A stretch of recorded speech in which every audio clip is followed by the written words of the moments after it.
Just us, huh? Looks like. First time, this is weird for me, I've been being late, already getting here. Still feels real, well, it's 7 o'clock. Hmm. Our teacher is absent, they aren't here, right? Have you seen Yeah, the elders took Jensen inside the elder's office or something. them? In trouble. Yeah. Getting scolded, I guess. Yeah. You did not salute me. I've got seniority. Yeah.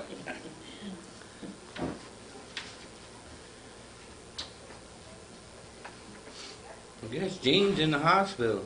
Really? Yeah, apparently had a fall or something. Another one? Or Well, maybe it's first the one, but... result of the one he had? Hey, how you doing? Good. Hey, Pat. I know.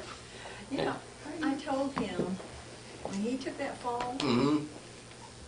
he hurt his neck and he got vertigo. Have you, Right. have you ever had vertigo? No, but I've known a lot of people that, yeah, the world Spin. spins on you. It comes from the neck.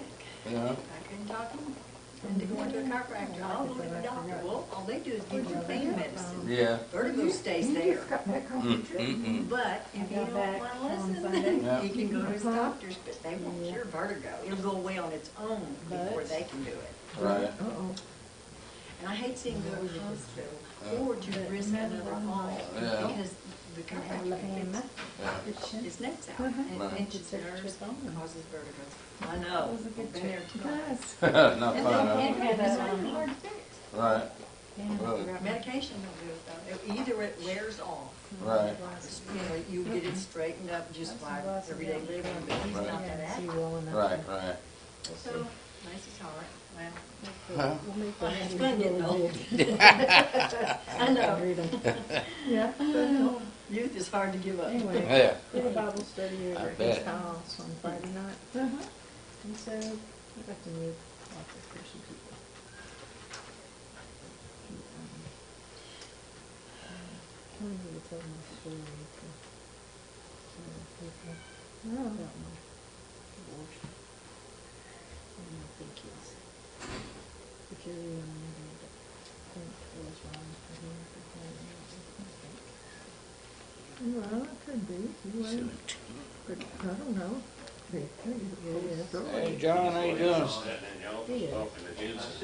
week, on Sunday,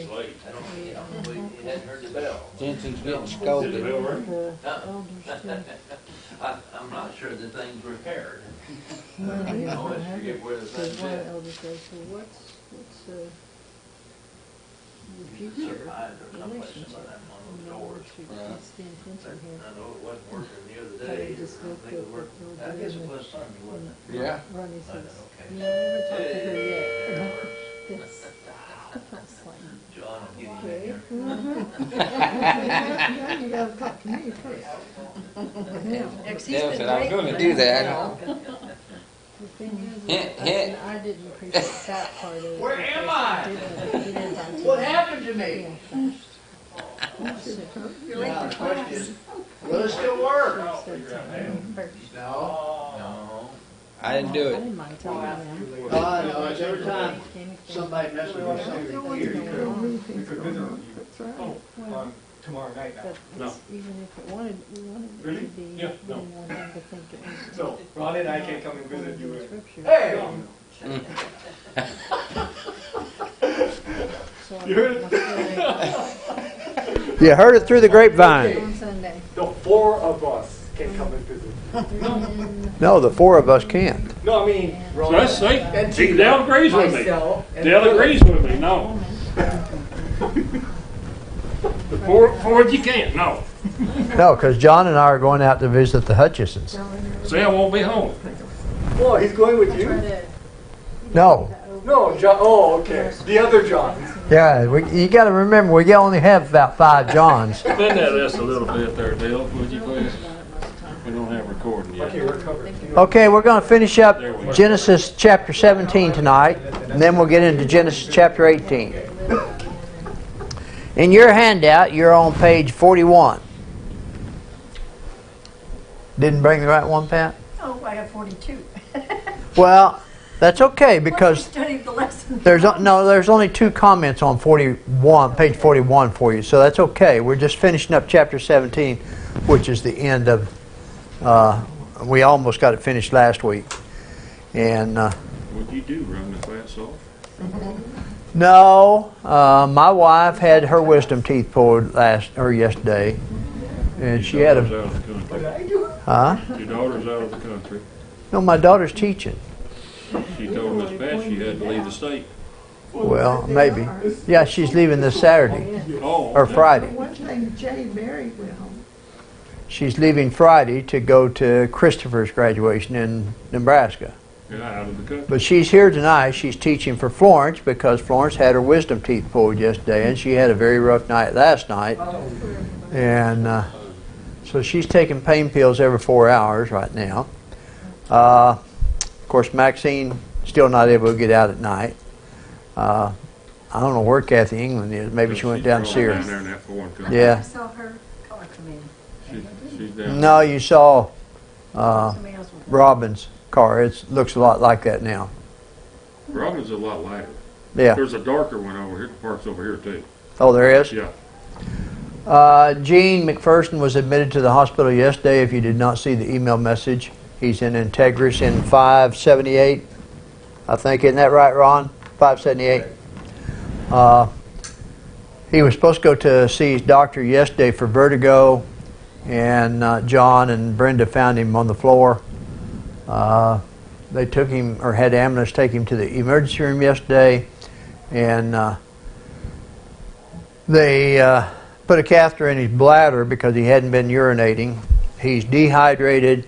They think he has a kidney infection. His potassium level was really, really low. So they put an IV in him to build his potassium level up. And they're going to keep him for a few days to see if they can't figure out why his potassium level was so low. But it could have been because of the kidney infection. So if you get a chance to go see Gene, I understand that he ate very well today and he's doing well.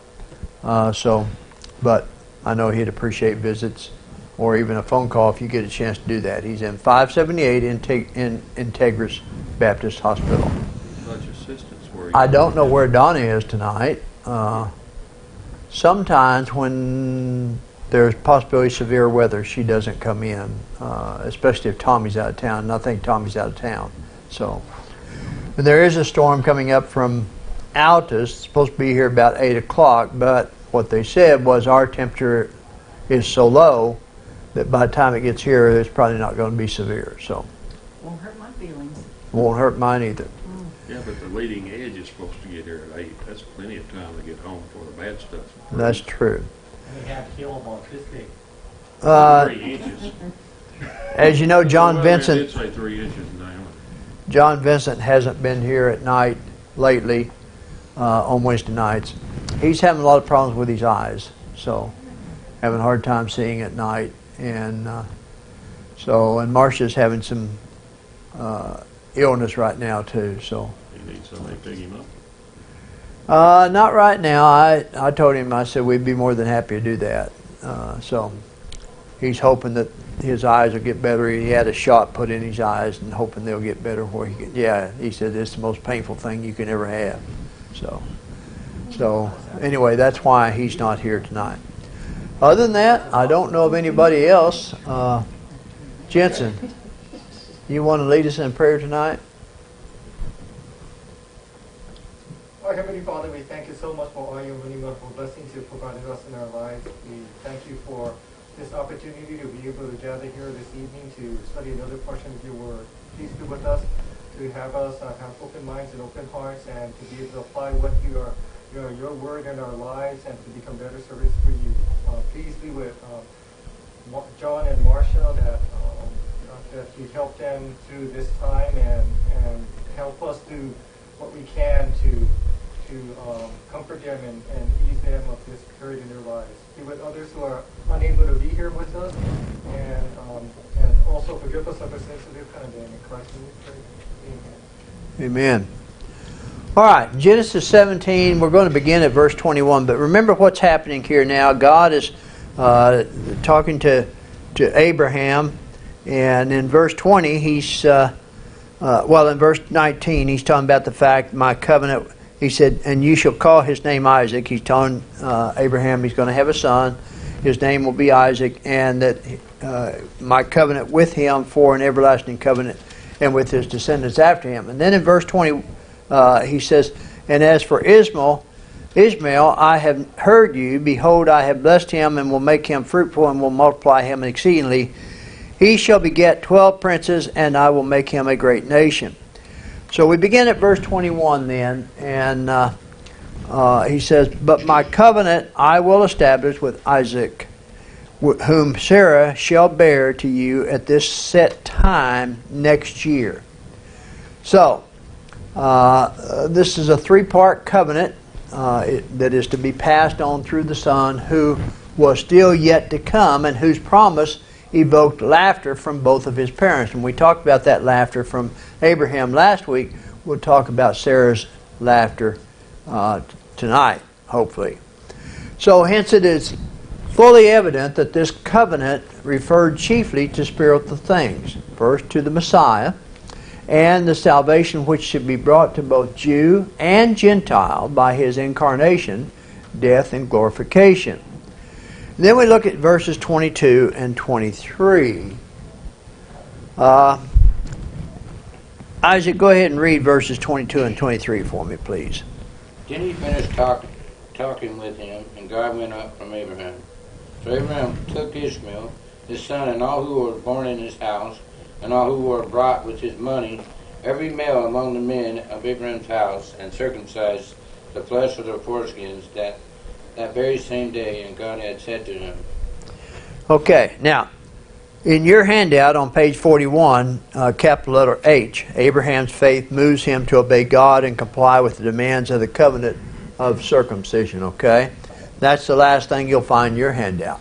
I've added a couple of other things to it, but we'll look at verses 22 and 23 first off. Abraham's faith moves him to obey God and comply with the demands of the covenant of circumcision. That's exactly what your handout says.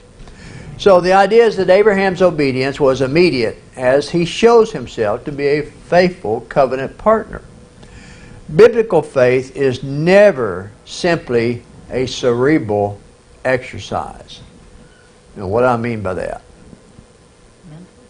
Mental. In other words, we might say that we have faith, but saying it doesn't prove it. Some have estimated that Abraham's household included as many as 1,000 when he went to war with the kings of the East. And now that number was somewhere some 14 years prior to this date. Now at this time, Abraham's obedience was complete. He carried out the circumcision in exact accord with divine instruction. He did what God said. So this is what I'm saying. Faith is more than just saying, I believe. Faith is doing as well. The narrative description, you look again at verse 23. It says, so Abraham took Ishmael, his son. Ishmael's included here. All who were born in his house and all who were bought with his money, every male among the men of Abraham's house, and every circumcised the flesh of their foreskins that very same day as God had said to him. Okay? You see the immediate action there that Abraham put forth. When God said it, Abraham didn't hesitate. He did it. Now look at verse 27 there as well. Here he says, and all the men of his house, born in the house or bought with money from a foreigner, were circumcised with him. No one was eliminated or omitted. So the narrative description in these two verses of their circumcision corresponds to the earlier language of instruction. Go back and look at verses 10 through 14. It says, this is my covenant which you shall keep between me and you and your descendants after you. Every male child among you shall be circumcised. And you shall be circumcised in the flesh of your foreskins, and it shall be a sign of the covenant between me and you. He who is 8 days old among you shall be circumcised, every male child in your generations, he who is born in your house or bought with money from any foreigner who is not your descendant. He who is born in your house and he who is bought with your money must be circumcised, and my covenant shall be in your flesh for an everlasting covenant. So what do we see here in verses 23 and 27? Abraham did exactly what God said he should do. Not should do, but will do. Any comments through verse 23 so far? Yes, Pat. Well, I noticed he didn't put it off and wait. You know, he did it immediately. It was immediate, yes. And that's what obedient faith is all about. If we're going to obey God, it's going to be immediate. It's not going to be, well, I'm going to eat, drink, and be merry until I'm 75 years old, and then I'll be faithful. It doesn't work that way. If God said it, and we believe it, that settles it. And quite honestly, it doesn't matter whether we believe it or not, because if God said it, that settles it. Abraham here believed it, and he did what God told him to do, and he did it when God told him to do it. So, and your point is well taken, Pat. Any other comments? All right, look at verses 24 and 25 then. This is what I've added here, because Abraham was 99 years old when he was circumcised. Ron, you want to read verses 24 and 25 for me, please? Abraham was 99 years old when he was circumcised in the flesh of his foreskin, and Ishmael his son was 13 years old when he was circumcised in the flesh of his foreskin. Okay. So something is to be said of the degree of faith Abraham had in order to perform this procedure on himself. There's no indication somebody else did it. Abraham did it to himself at this age with the crude medical tools and complete lack of anesthesia among the ancients at that time. Now, you ladies may not be able to appreciate this as much as we men might appreciate this, but I don't know about you, but just to think about this, how much pain Abraham went through, demonstrates how much faith he had in God. God said do it, Abraham did it. And Abraham realized it applied to him as much as it applied to everybody else in his household. So, Ishmael, his son, was 13 years old when he was circumcised. Though Ishmael is excluded from the line of the promised seed, he is not excluded from the blessings which God will bring. Interestingly, the Arabs now defer circumcision to a much later period than the Jews, generally between the age of 5 and 13, and frequently even until the age of 13. That's what the Arab nations do today. And they take it from this right here. Whereas everybody else, Jewish nation, Christian nation, circumcised within 8 days. In most cases, when a male child is born at the hospital today, it's not very long after that they're circumcised. Not very long at all. It's usually definitely within that 8-day period of time. And not because the scriptures here in the Old Testament says, but that is the time that a male child would have the least amount of pain. Okay? He'll pass through at that age. Yeah, true. And they won't remember at that age either. Nope. But a 13-year-old might remember it. Oh, yeah. I remember what you did to me, Dad. Any comments through the rest I can of... imagine what it was like. I mean, every male had that done that day, so I bet you there was a lot of moaning and groaning going on. Well, that's what I say. There was 1,000 people, at least, that he had in his Yeah. grouping 14 years earlier. Now imagine how many are there now. There's no instructions on how to do it, right? I didn't think about, so those Not who that were we done know. way later, whoever was doing it got a lot more practice. Well, that may be true. No, do me later. Do me last. All right, that concludes all I want to say about chapter 17. Anybody have any comments or questions They about had a lot chapter? of work to do a few days later. Yes. They had to go round up all the stock that wandered off. Yeah. Yeah. Any other comments on 17? All right, let's look at chapter 18 then. In chapter 18, in your handout, Victor SQ heads it, Abraham's Divine Visitors Brings News. And he has A, B, and C there as far as the title. he uses verses 1 and 2 of chapter 18 as the key verse. And the reason being is the entire chapter deals with the messengers that came to the home of Abraham. And one of them will communicate 2 messages to this faithful patriarch. Then you look at the outline, and that takes us down to the lessons from Genesis 18, capital letter A. In the Old Testament, the Lord appears to man numerous times. And we'll look at that. But so, what I have up there is the same thing. In the Old Testament, the Lord appears to man numerous times. We look at verse 1, it says, Then the Lord appeared to him by the terebinth trees of Mamre, as he was sitting in the tent door in the heat of the day. This verse is a summary of the rest of the chapter, if you will. God himself appears to Abraham, though in the form of a man. The Lord had already appeared to Hagar in the form of the angel of the Lord. You remember back in Genesis 16 and verse 7. The Lord will later appear to Moses in the burning bush, which we won't necessarily turn there, but if you look at Exodus, the 3rd chapter, verses 2 through 4, we all know that story, that the Lord appeared to Moses in a burning bush. Moses will also be granted the privilege of seeing the back parts of God. Now turn to Exodus, the 33rd chapter, and look at verses 18 through 23. Jensen, I'll let you read that for me, if you will. Exodus 33, verses 18 through 23. And he said, Please show me your glory.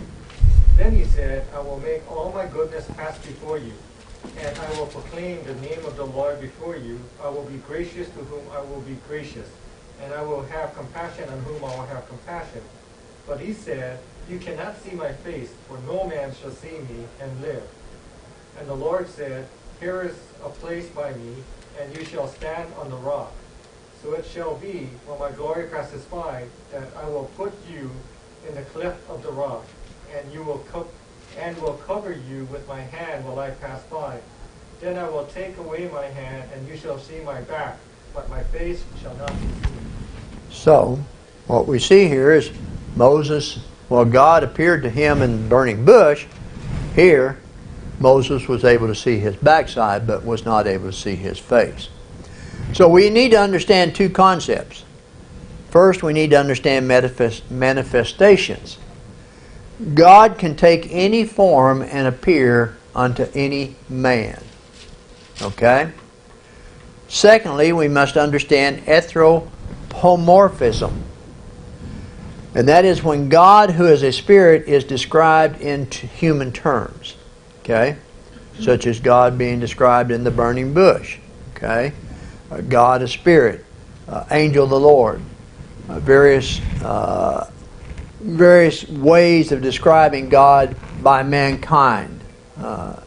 Not fully realizing what God looks like, but this is the image that man has of what God looks like.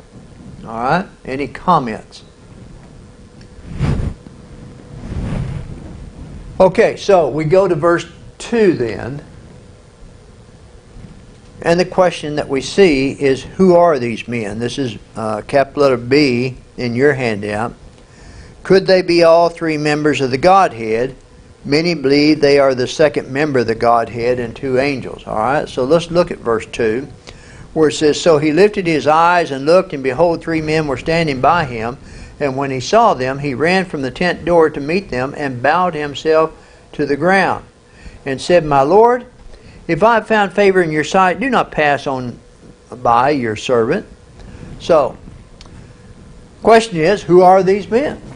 Standing in front of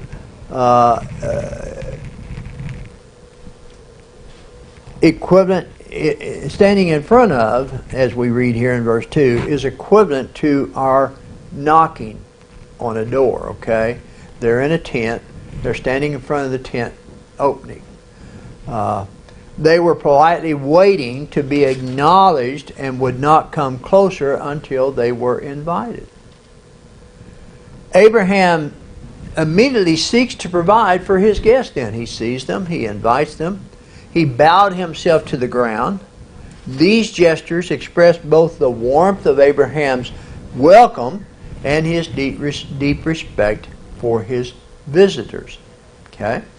And then, of course, verse 3, which we looked at. The word Lord is not for God, as Abraham does not yet know who these men are. Okay? Now look again what he said. My Lord, if I have now found favor in your sight, do not pass on by your servant. He doesn't know this is God, so the word Lord there is not necessarily expressing acknowledgement of God, okay? Because at this point, Abraham doesn't know who they are. It is interesting that Abraham's address is in the singular rather than the plural. It seems to indicate that one of them stood prominent as the obvious leader, okay? Hospitality was viewed far differently back then than it is now. Rather than an inconvenience, it was viewed as a privilege to host someone, to greet someone, and to take care of someone. Rather than inviting the men in because he felt compelled, Abraham almost begs for the honor of providing for these strangers. Much different in that culture than it is today. Any comments on verse 3? So Or you're verse saying 2? he didn't know at that moment that that was God? Or the Oh, he angel? knew there was God. He did not know at that moment that these men, one of these men, might be God. Okay? Now what I'm saying is, when he says, my Lord, Yeah. was a standard greeting in many cases, okay? So at this point, we're going to accept the fact that he probably did not know. But he'll know a little bit later for sure. Any other questions or comments? All right, in your handout then, like I say, there are comments in your handout that I don't necessarily address, so please forgive me on that. But we're still going to stay with cap letter B and cap letter C. But your handout skips down a little bit further. What I want to look at is Abraham sought to provide for all the needs of his guests. Okay? This is verses 4 and 5. John, you want to read Genesis 4 and 5 for me? I know you were turning to 1 Samuel, but I'm going to let you read verses 4 and 5 for me. Let a little water, I pray you, be fetched, and wash your feet, and rest yourself under the tree. And I will fetch a morsel of bread, and comfort ye your hearts. After that ye shall pass on, for therefore are ye come to your servant. And they said, so do as thou hast said. Okay. So Abraham sought to provide for all the needs of his guests at this point. He sought to provide food for them, drink for them, washing of their feet. Remember, back during that day, they didn't have shoes like we had, and the land was kind of dry and dusty and everything, and so their feet were pretty dirty and everything and tired. So this was something standard. If you were to treat a guest properly and everything, you would wash their feet. You remember Jesus washed the disciples' feet as well. And which disciple was it that said, no, you're not going to wash my feet, I'm going to wash your feet? Peter. The outspoken one. All right, so he also provided refreshment for them. So his offering seems simple, but it shows itself to be generous. Kind of giving an indication of the kind of man that he was. Now we look at 1 Samuel 25 verse 18, because as I said here, Abraham sought to provide for all the needs of his guests, which is something standard. Look at 1 Samuel 25 verse 18, if you would, Pat. Then Abigail made haste and took 200 loaves of bread, 2 skins of wine, 5 sheep already dressed, 5 sheaves of roasted grain, 100 clusters of raisins, and 200 cakes of figs, and loaded them on donkeys.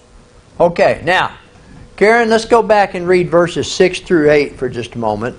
Okay, I gotta get. Okay, of Genesis 18, verses 6 through 8. In Genesis 6 through 8. Yes. And Abraham hastened into the tent unto Sarah, and said, make ready quickly 3 measures of fine meal, knead it, and make cakes. And Abraham ran unto the herd, and fetched a calf, tender and good, and gave it unto the servant, and he hasted to dress it. And he took butter and milk, and the calf which he had dressed, and set it before them. And he stood by them under the tree, and they did eat. Okay, now, you see, you kind of compare that to 1 Samuel 25, verse 18. Abigail made sufficient provisions for David and his band of outlaws with 5 measures of parched grain. These 3 measures will provide more than enough food for these 3 men. Further, Abraham went to the herd to get a calf. And this was not just any calf. Yes. How long did it take to cook a calf? Well, Apparently they were there a minute. It sounded like it was pretty quick. it does sound like it's pretty quick, doesn't it? Either. Yeah, they made everything right there in the spot. And you know, this was not just any calf, because this was a calf that was tender and was good. So I can only imagine Abraham sat there with his hands massaging that calf so it'd be tender good. No, I'm just kidding. I wonder how many he butchered to find a tender and good one. Just get Yeah. I suspect Abraham knew his herd pretty well. He also gave these 3 men curds and milk. Now, another word for curds would be butter. Okay?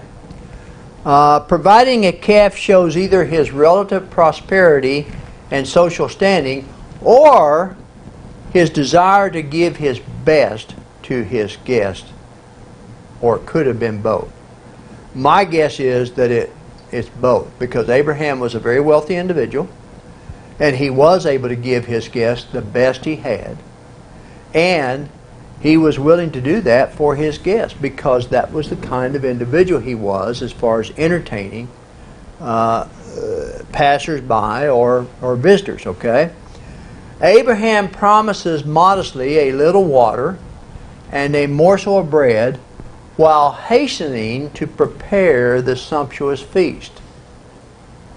So, have you ever wondered why restaurants always put a big loaf of bread down in front of you first? Fill you up. No. No. It's not designed to fill you up at all. What it's designed to do. It's designed to stimulate your appetite so you'll eat more. Look, Bread is high in carbs, and carbs, the body craves carbs, and when the pancreas says, hey, I'm getting some carbs here, I'm going to pump out insulin. The more insulin, the hungrier you get. And so you'll order dessert. That's the goal. Or if you're an alcoholic, you order wine with your drink.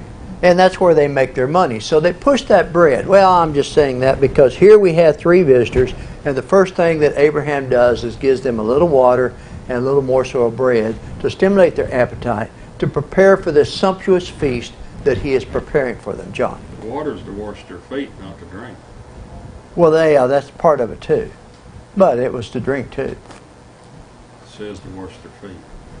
Yeah, but there was, please let a little water be brought and wash your feet and rest yourselves under the tree. So there's that and. So it's, I'm assuming it's for both. But I'm not disagreeing with you because that was a purpose of the water as well.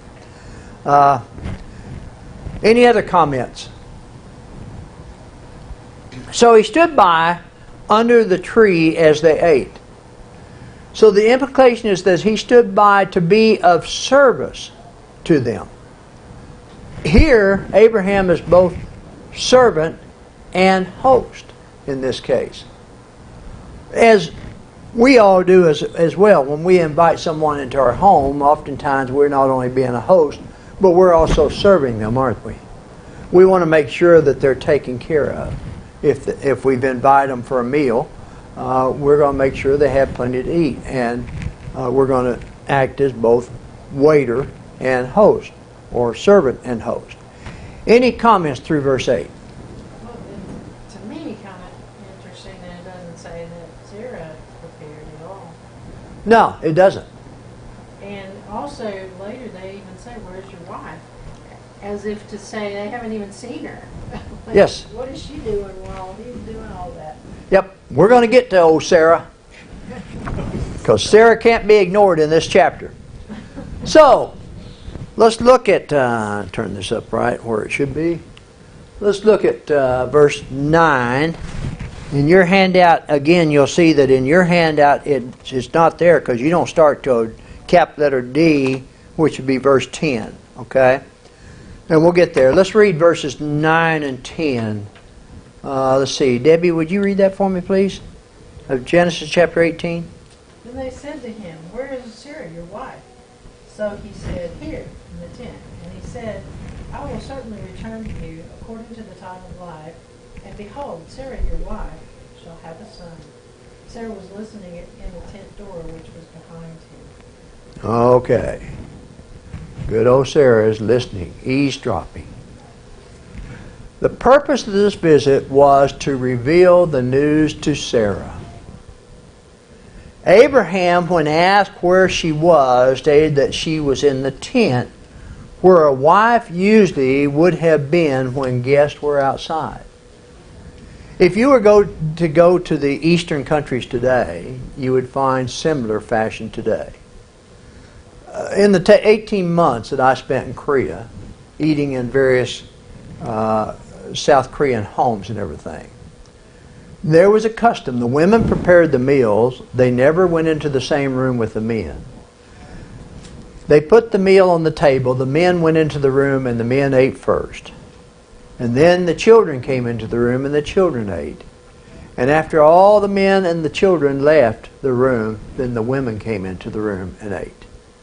They kept themselves separate.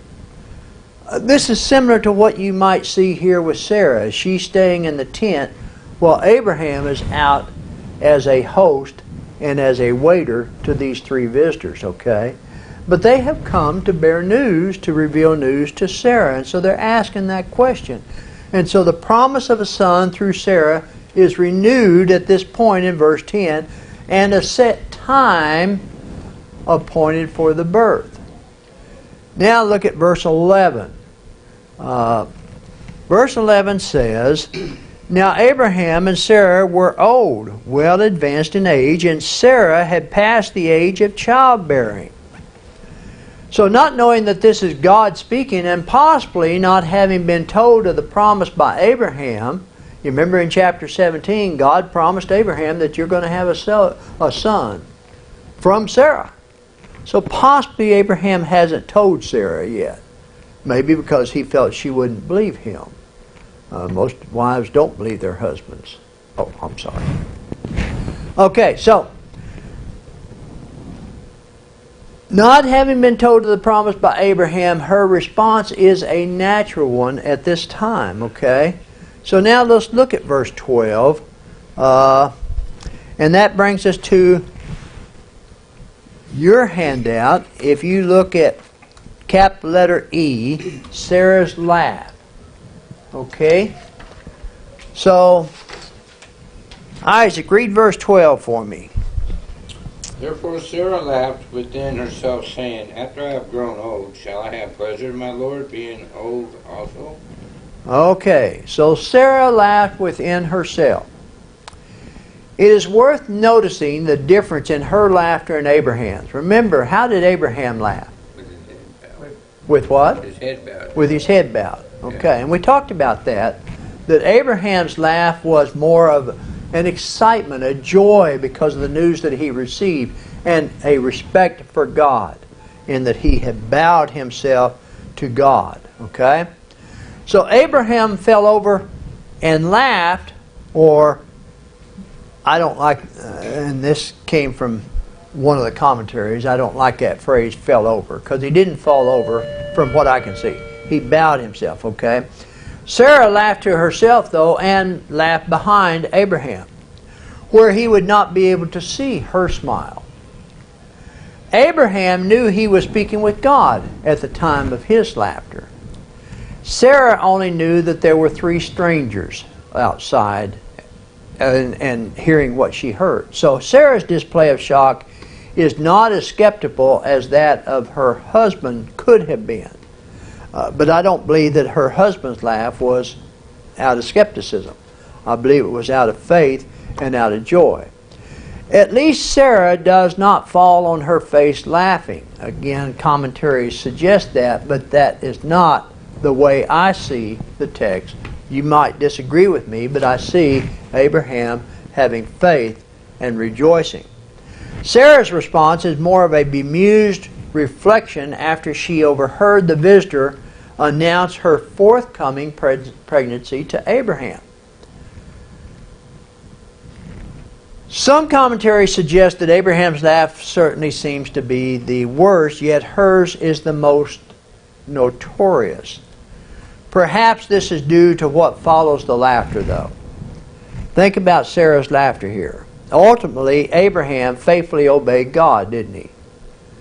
And circumcised himself and his entire household on that same day, proving that he believed God's message, that he would have a child, and it would be a boy, and his name would be Isaac. Isaac or Isaac. I like to say Isaac because it has two A's in it. Sarah, on the other hand, though, was afraid because her innermost thoughts were known, and she denied laughing. She had passed the age of childbearing.